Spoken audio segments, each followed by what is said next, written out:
Hey guys, Snupy here. So in this video, I'm going to show you guys how to play Feral Druid in 10.0.5. Going to cover your builds, rotation, gear, everything you need to know for Feral PvP in 10.0.5. So let's dive into it. Alright, first up is the Cleave build. One thing I just want to preface before we even dive into the builds though, is that generally speaking, I do play the Cleave in 3s and Shuffle, and single target build in 2s, but it's not always like this. And also the single target build is single target in quotations, as it's not really a single target build, but it's just less cleave heavy than the Cleave build. So yeah, keep that in mind. So I might play, for example, versus double caster on 12v1 and 3s. I might not cleave because there's going to be so much space between them. Then I might go single target. Or I might play cleave in 2s if it's like a beam hunter with a lot of pets or a DK. So just keep that in mind that, generally speaking, I will play Cleave in 3v3 usually and single target build in 2s usually, but it's not always fixed like this, and things will depend a lot on the matchup, but also the maps. So yeah, let's dive into the first build though, the Cleave Shuffle build. Okay, so quickly I'm going to kind of cover what I'm actually speccing in this build. So one question I get a lot with this build is, why are we going Boomy form? The reason we do this is not to get Booming form, it's to get Astral Influence.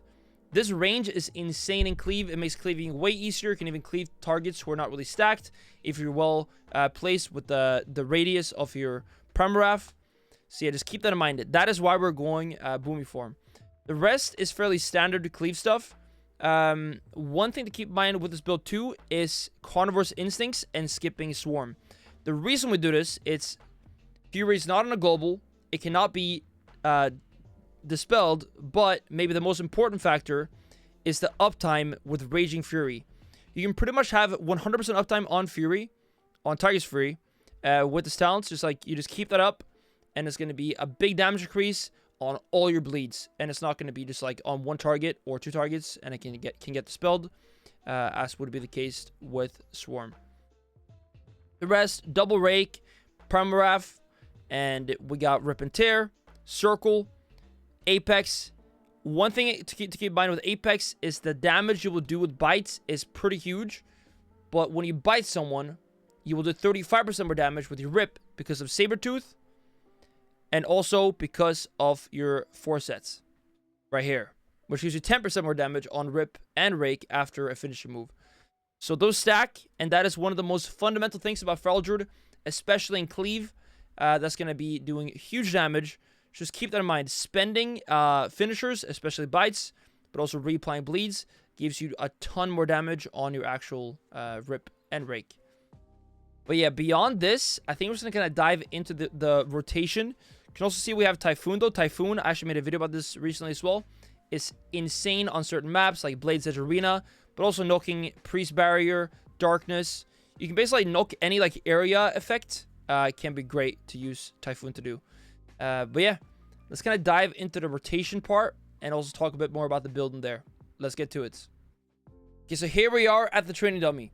So for this build, just keep in mind it's all about the uptime.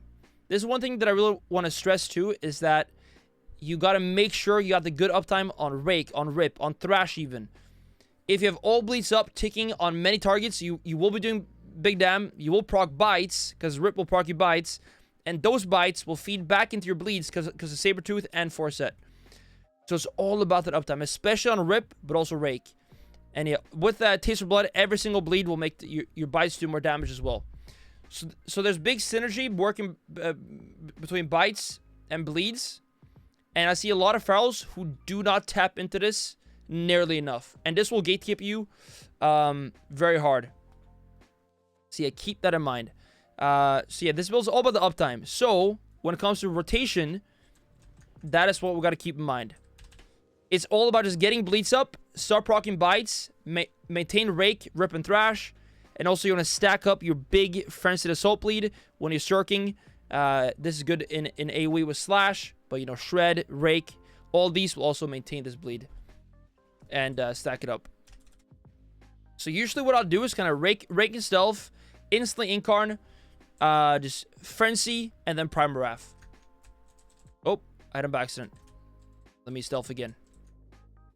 So yeah, I'll usually Fury and Stealth, Rake, Frenzy, instantly Primal, spread the Rake now to more targets, and just spam reapply that Prime Wrath. Buy the procs. More buy procs to see. The buy procs are huge. Especially like if you're cleaving like a Demon Lock, you're going to get so many buy procs. And it's going to be a major part of your damage as well. One thing that's quite good to do as well, when you have a buy proc, is waiting for a stun and then doing 2 bites in a row like this. And that will also be some nice bursts you can do. But yeah, rotation wise, just maintain the bleeds, spam buy procs, keep break up on everything as well. And yeah, that's pretty much it. Like, rotation is very, very simple, guys. It's all about having bleeds up, spending buy procs, and pumping big damage. Frenzy here, 2 bites maybe in a row, 2 bites. Yeah. So again, rotation, fairly simple. There is no lunar, there is no swarm, but it's just all about that uptime and spending those procs. Again, when you bite with one of these procs, you will do your 4-set and Sabertooth. 35% more damage on rip, which is a ton. That is a lot of damage. Of course, in Arena, you're going to have to peel, you're going to have to heal, roots, stun, kick. There's more going on there. I have plenty of videos playing Shuffle if you want to kind of see how it's actually playing out in a real arena. But yeah, 4 rotation damage in Cleave.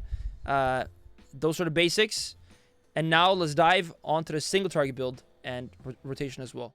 Okay, now for the single target build / builds. Because there is one thing that we do in single target that we don't do in Cleave. And that is sometimes pick up clone.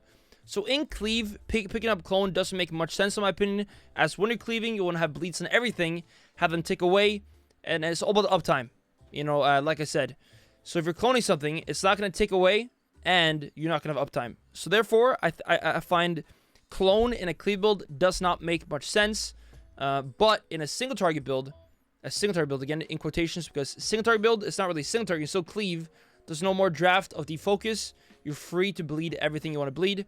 But yeah, so clone is something we do pick up in this build, at least this version of this build, and clone is great. I've actually found like a lot of time, if I cannot cleave in a shuffle, I still play this right here, and I will like maim, frenzy, swarm, then jump over, bash, clone the healer behind a pillar, or something like this.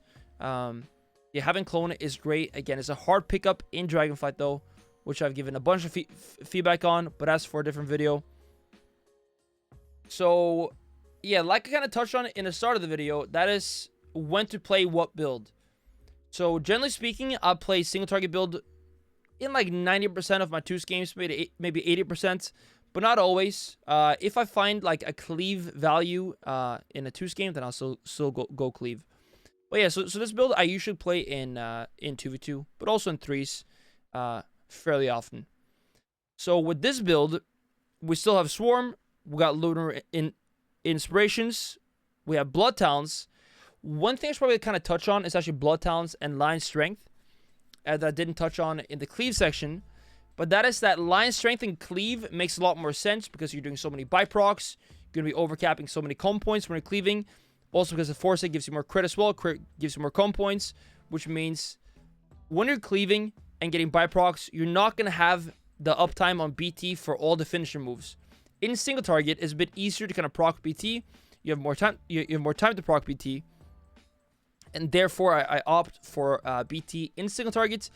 But even in this build, Line Strength will still be great because you are doing a lot of finisher moves, and something being passive has great value as you're not going to do 1-2 on BT, then get fared or get stunned, and it's just passive always there, which does have great value. But yeah, in this build, I do opt for BT. So yeah, we have Swarm, Incarn. We do not have the Cleave stuff. We don't have Prime Wrath, Double Rake. We have Circle and Vein Ripper. So in this build, it's a lot about the bites. It's about keeping bleeds up, full bleeds, usually on 1 target, maybe 2, and then doing a lot of bites. We play also Relentless Predator. This got buffed recently. So bites cause very low energy and do good damage. So it's all about kind of spamming bites with full bleeds for the value from Taster Blood. So the version without clone, if I feel like I don't need clone, I might be playing 3s, and I feel like it's a matchup where I'm not going to clone. I might be playing 2s with a Warlock, and we have Fair, so I don't want to clone. Whatever it might be, a scenario where I don't want clone, then I'll skip cyclone and nurturing instincts, and I'll grab these right here. Heart of the Wild, Protect of the Pack, basically more healing and more tankiness. So yeah, those are kind of those builds, the single target builds. And now let's dive into the rotation on this build. Okay, here we are. So yeah, this build is very reminiscent of the Shadowlands playstyle. It's very, very similar. We got Swarm, we got Frenzy, and there's those two kind of makes up that playstyle. But again, bites are cheap, cost less energy. This also makes the extra energy bite consumes less, which means you can get bigger bites with less energy, which is great. So yeah, let's dive into it. We also have Lunar as well, which also makes it, you know, kind of feel like Shadowlands as well. The Necrolord playstyle. But yeah, so when I'm going to open here, usually again, I'll Fury and Stealth.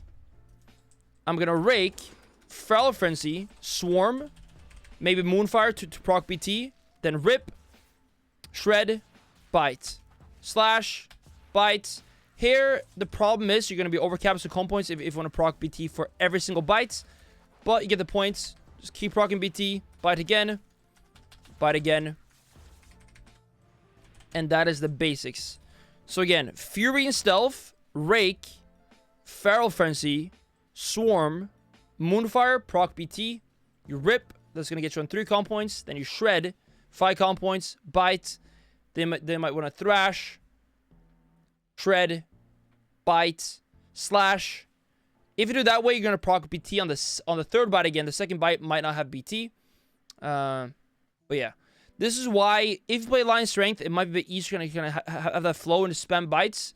With BT, sometimes you might find yourself actually having to overcap some comp points to proc a new BT. But I do still find the value overall is better in BT in this build than Lion Strength. And when it comes to like your time between your opener and a go, you want to maintain those bleeds. Let's say you just open, you want to have full bleeds up, proc BT. Again, want to keep Thrash up. It's good for the extra damage on bite as well. And now your Frenzy's back, your Swarm's back, Fury's back. You can just apply Fury before, but usually as Maim. Fury, Swarm, Frenzy, big bite. Maybe a DR breaks enough. Big bite again. And just keep it going. One great thing in this build is that you pretty much never go out of energy, which is quite insane. And that is because of your double tireless energy. And also this one, which means you're doing a lot of bites that are basically kind of free for you. And you just have a ton of regen coming in with tireless energy. But yeah, so that's kind of like the base rotation. Also in this build, keep in mind we do have Incarn, we do have Frenzy. So stacking up that dot will be a massive, massive factor on your burst, which I'll show right now. Lunar's nice when you're kiting as well, guys. Keep that in mind. And kite away, get comp points, jump in, do the go. But yeah, can you even Swarm before you jump in? Swarm, jump in. Maybe Incarn, Frenzy. Big bites there. Bite again. Proc a new BT now. Gonna overcap a little bit. New BT. Thrash. Bite. New BT proc. Bite again. Shred. Slash. Bite again. New BT proc. Shred. Bite. Slash. Rake. New BT. Bite. Slash. Thrash. Bite. Kind of get the point. A lot of bites. Especially in Incarn because, you know, it's going to give you more comp points. But yes, that is basically the single target rotation. By the way, if you want to see like my exact opener, you can look down here for the breakdown of what I'm using and when I'm using it as well. Okay, now on the subject of honor talents. So honor talents can be a bit confusing because there's just so many to pick from, and it's going to depend a lot on what you're playing, what you're doing. But basically, to put it simply, in Shuffle, I will usually play King of the Jungle for Cleave because if you spread Rip, it has high value. I'll pretty much always play Leader of the Pact for the crit and the heal, and also gives the crit to teammates as well, and the heal. And also Wicked Claws for the healing reduction. But now, we gotta think, because if I'm playing with a class that already has healing reduction, you might not need this. For example, if you're playing jungle with a hunter, you might not want to get Wicked because he can already apply that healing reduction himself. But sometimes, even if you have an MS effect already on your team, you still want to play it because you can spread it to everyone way easier in Cleave. So that is one thing to keep in mind. When it comes to Thorns, of course, makes more sense into melees. Makes no sense into casters.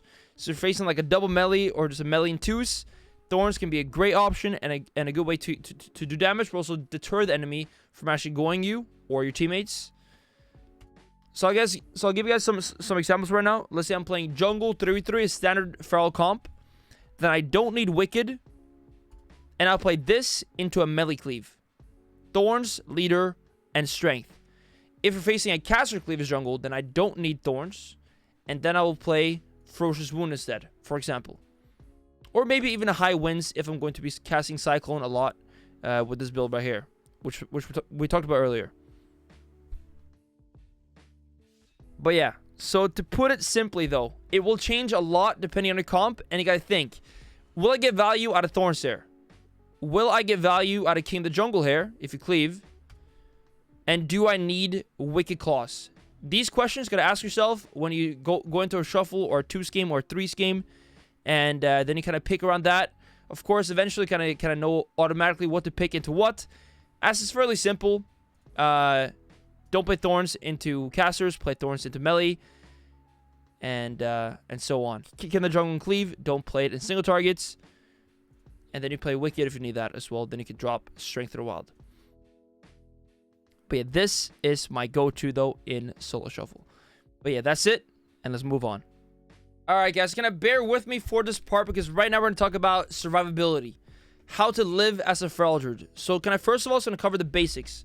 So as a Feral Druid, our mobility, our speed, is our biggest defensive in many cases. But also bear form. But that's kind of like second choice. So optimally, what you do is you maintain full bleeds on a target and then you kite them. I know many Ferals struggle with getting killed. We are quite squishy right now and it can be very hard to live, especially with like 2 melees on you. But yeah, like the goal will be to maintain full bleeds. There's actually a guy here. I'm gonna ask him if he can help me. But yeah, okay, there we go. Okay, so he's gonna help me. So basically, like, you're full bleeds up, yeah? You want to bash and just get away. Just start running. On his cooldowns, right? And the thing is, when he's chasing you, he can't hit you. And this is one, of course, very, very basic thing. But it is a very fundamental thing of Feral Druid. But now, if I'm not lighting, he's gonna hit me and kill me. But then again, if I'm running, he won't be doing damage. Of course, as an Ellie Shaman, it's gonna be different for each class. Stormkeeper, and like now if he hits me, I will die. Okay, that's kind of random that he was here, but I just kind of want to showcase that a bit. And of course, that's a caster. With melees, it can be even easier / harder, kind of depending on the scenario. If you're playing jungle, your hunter can like throw down a slow trap on the pillar as well, which can help greatly with getting away.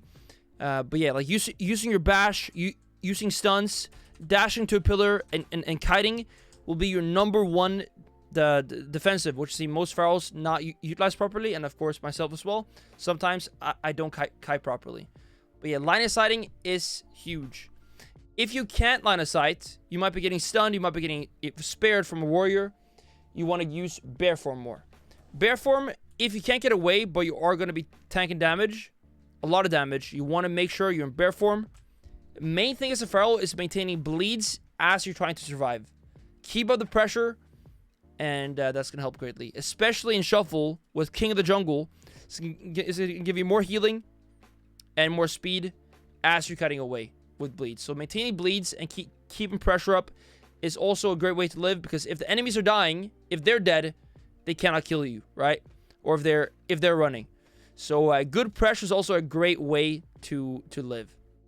Okay, one thing to add though is also your actual defensive cooldowns, right? Like skin, wall, renewal, regen, and bear form. These things also will help a lot. When you renewal, you want to try being bear form, as it's going to heal you based on your max HP, aka a bigger heal when you bear form. Skin is a cooldown that you should kind of use anytime you're stunned, especially, but anytime you're going to be taking a decent amount of damage, and the enemies have maybe pressed some cooldowns, so small cooldowns, you want to trade skin. Survival Instincts is a big defensive cooldown that you want to use when they pop their major cooldowns. For example, a warrior is going to do Avatar Spear on you. Then you might want to press wall. But it also, of course, depends on what your healer is trading for you. For example, if with a priest, your priest might use PS on you, pain suppression on you, and then you don't have to wall. Trinkets. Trinket is very, very important to not waste. For example, if you trinket before a rogue has death marked, or before a sub rogue has shadowy dueled secret techniques, if you waste trinket, you will lose games. I think a lot of players, especially on like lower CR, are kind of stuck because they don't use their trinket properly. Trinket needs to be traded when it's needed to be traded, and if you trade it badly, you might just lose games in a smoke bomb, in a duel, or just to like big damage in general. Very often I kind of like use trinket wall in sequence. Like if I'm getting stunned and the enemies are propping like huge cooldowns, I might just trinket wall. But very often bear form and bar skin will be enough, maybe with a renewal. And your first line of defense is usually these cooldowns that are a bit shorter on cooldown. Oh yeah, so that's it. I kind of forgot to add that. But now onto the best gear list and what you want gear wise as a Feral Druid in 10.0.5. Okay guys, so when it comes to gearing for Feral Druid in 10.0.5, my druids are actually not quite there yet. I'm missing some tear pieces on my main. I'm missing the crafted piece. So therefore, I'm going to refer to my friend Axton on Armory here and kind of use his Armory to showcase what I'm going for, what I'm going to be getting in the next week, basically. So, starting off, the stat prio is going to be Verse, Mastery, Haste, Crit. The main thing is Verse Mastery. Crit is something you kind of get a lot of without really going for it anyways, because of Leader of the Pact, 5%, Teachings, 6%, and also on certain tear pieces, and also your crafted boots. So yeah, keep that in mind. Crit is good, but we actually get a good amount of crit without even going for it. So that is why I'm putting crit last, even though crit is quite nice. And you actually get more crit also from your 4-set. But I digress. Let's dive into the actual pieces you want to aim for. Starting off with the 4-set. So we're going to get 4-set on everything except for the robes. The reason is the chest has crit haste. That is the worst stat prio for us, or the worst stat combination. And therefore, we are skipping the chest. So force is going to be on claws, antlers, leggings, mantle, aka the head, shoulders, gloves, and legs. So on the head is Verse Mastery, 4-piece. Can't really change that, but it's good. But best stats. The neck, you're going to get Verse Mastery as well. For the gems, by the way, so for gems and enchants, can quickly touch on that as well. So for gems and enchants, you can gem and enchant more favoring Verse or Mastery. It's a bit of a thing. Are going to be more squishy, or going to do a bit more damage, which is a trade-off you can make depending on what you play, your play style. But yeah, definitely can depend on the comp you play, how much you're going to be the focus. Or if you just want to do that extra damage and kind of just be more of a glass cannon, that is a playstyle you can definitely kind of lean more into. Or if you want to be a bit more tanky, you can grab some more Verse gems and Verse enchants. But yeah, so the next is going to be Verse Mastery. You want to get the primary stat gem. It is called, I'll find the name, if I have it here. It is called Resplendent Limited Diamond. It's quite nice. When I have it in rank 3, I'm going to get the rank 3 as well. Only have a rank 2 at the moment. You can get that through work orders. Next up, shoulders, crit mastery. Can't change that. We got the Drake Breaker's wrap. Here, you want to actually want to have the Conquest Cloak instead. It's a bit higher eye level. I'm sure he's going to get that too, but it's still fairly early in season. When it comes to the chest and wrist, and kind of like any Drake Breaker's gear, but especially the chest, wrist, and the waist, is that these cannot be Verse Mastery from Conquest. So therefore, it can be worth taking a bit of an eye level hit to kind of get that extra mastery. I think that this is good to do. Could easily go with like one more haste verse piece. If it's the chest, the wrist, the waist, it doesn't really matter. But going for like a bit higher eye level, like one of these pieces is fine to do as well. Or if you want to min-max that mastery, is also good to do. So here, it doesn't really matter if you go one piece with haste verse as well. But I'm gonna min-max the mastery as well, as I do want to squeeze out all the mastery, and you already get some haste from just having some tier pieces And also, especially when you play Insignia, your haste will go up. Now for the weapon, also haste verse is going to be Crimson Glad Spear. Quite nice to have. The one place you don't want to cut eye level is the weapon, because the weapon eye level is going to be more impactful. This is why we don't go verse mastery on the weapon. Now when it comes to the trinket, we got Emblem. Emblem is great. It's more of a defensive option. If you want to be more do more damage, you'll play with Insignia for the proc. Also has some haste on it, which is great. So this kind of just depends on what the matchup is asking for you. If you got to be more tanky, or if you can afford to just be a bit more squishy and do more damage. Medallion, of course. Signet of Titanic Insight. This is great. This ring can be made in 418 if you got the concentrated Primal Focus. These drop from arenas above 2.4k rating or from plus 16 keys. If you cannot get those, you can make it in 405. I think it is, without having that. And we got the Embellish that gives you more mastery when you're above 90% health, which is quite nice to have. Then the second Verse Master Ring from PvP. Then we have the Crafted Boots with the embellishment that gives you 5% extra CC reduction. And then we got the Tear Leg Piece, Haste Mastery. We got the Drake Breaker Sash with Verse Mastery. And then the gloves is Haste Verse, which is also 4 set. So yeah, pretty much that. Again, Emblem is optional. Double Verse Master Ring. And then we got the Haste Verse Crimson Glad Weapon. And we're kind of taking some eye level hits on the chest, the wrist, and the waist for the extra mastery. But again, you can probably do like one of these in Conquest and it's fine. But you kind of do want to try maximize mastery for the extra damage. And guys, that's actually it for the guide. If you have any questions, you can ask me here on YouTube in the comments, on Discord, or on my Twitch stream. If you guys want to ask me there, that is also fine. So see you guys in the next video, and take care.